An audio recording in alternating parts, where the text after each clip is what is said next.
Hello, Honors, and happy Tuesday.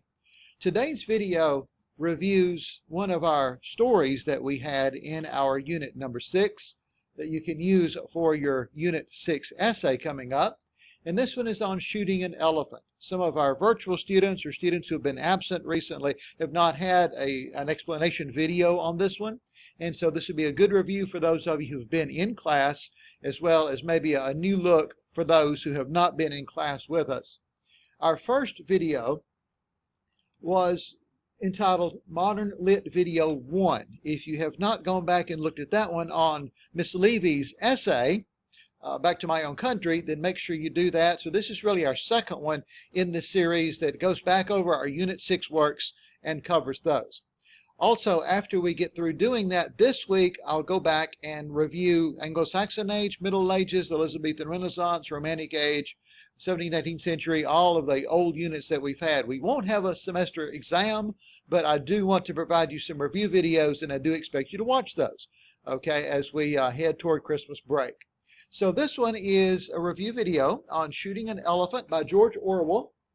George Orwell's Shooting an Elephant is an account of an experience he has had as a police officer in colonial Burma. He investigates a report of a rampaging elephant that has trampled a worker. As the elephant's handler is unavailable, a rapidly gathering mob demands that he kill the now peaceful beast.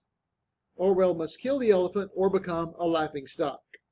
Reluctantly, and having had no experience in shooting elephants, he botches the execution, and the poor beast dies slowly and painfully, a fact that Orwell certainly regrets. Orwell felt he could justify killing the elephant because it had killed a man. Others thought that the elephant was more valuable than a man's life. Orwell was glad no one knew that he had killed the elephant to avoid looking like a fool. So as we look through Shooting an Elephant, and in your textbook,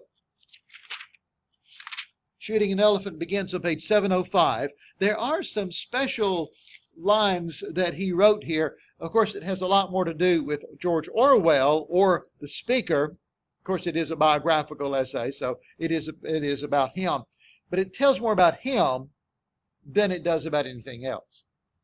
And so on page 705, as a young man in the British Army, sent to be like a military police officer here in Burma, he was miserable. He didn't like it at all. He didn't like the place, he didn't like the people, he didn't like the assignment, and he was kind of fed up with the British Empire anyway, even though he was part of it. And he says toward the bottom of 705, all this was perplexing and upsetting, for at that time I had already made up my mind that imperialism was an evil thing, and the sooner I chucked up my job and got out of it, the better. Now remember, our theme for the unit is the home. So it's not only feeling in one place as your home, but it's also how you're not feeling at home in a certain place. What is it about somewhere that doesn't make you feel at home? And that's what he's really exploring right here. It's the antithesis of what the essential question really is. What does it mean to call a place home? Well, what does it mean to call a place not home? Somewhere that doesn't feel like home. And that's what we're exploring right here too. Then on page 706, he said, I did not even know the British Empire is dying. Still did I know that it's a great deal better than the younger empires that are going to supplant it. All I knew was that I was stuck between my hatred of the empire I served and my rage against the evil-spirited little beasts who tried to make my job impossible. So sometimes when we think about home and what home means to us, we tend to have an idealistic perspective of home. Oh, isn't it wonderful when home is like this? Or isn't it wonderful when home is like that? Well, sometimes home may not be the most pleasant place in the world, but it is still home. And so the British Empire was his home, Britain was his home, but he wasn't always happy with it. And that's okay too. That's as much a part of the definition of home as something good and positive and nice and sweet. Sometimes it's the other side, but that makes it home too. And that's what he's also exploring right here. On page 707, toward the bottom of the page, we remember that the elephant had gotten an attack of the mus. It's a hormonal imbalance that elephants sometimes get, and they go crazy.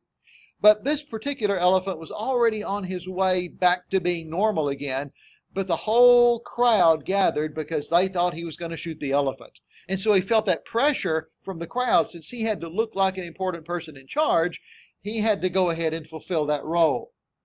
As I started forward, practically the whole population of the quarter flocked out of the houses and followed me. They had seen the rifle and were all shouting excitedly that I was going to shoot the elephant. Oh, they had not shown much interest in the elephant when he was merely ravaging their homes, but it was different now that he was going to be shot. It was a bit of fun to them, as it would be to an English crowd. Besides, they wanted the meat, so they thought here came a free lunch if this guy shoots the elephant. Then on page 708, about the middle of the page, but at that moment I glanced round at the crowd that had followed me. It was an immense crowd, 2,000 at the least and growing every minute. It blocked the road for a long distance on either side. I looked at the sea of yellow faces above the garish clothes, faces all happy and excited over this bit of fun, all certain that the elephant was going to be shot. They were watching me as they would watch a conjurer about to perform a trick. Oh, they did not like me, but with the magical rifle in my hands, I was momentarily worth watching. And suddenly I realized that I should have to shoot the elephant after all.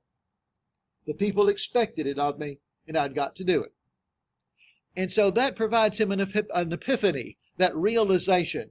And his epiphany was, and it was at this moment, as I stood there with the rifle in my hands, that I first grasped the hollowness, the futility of the white man's dominion in the East.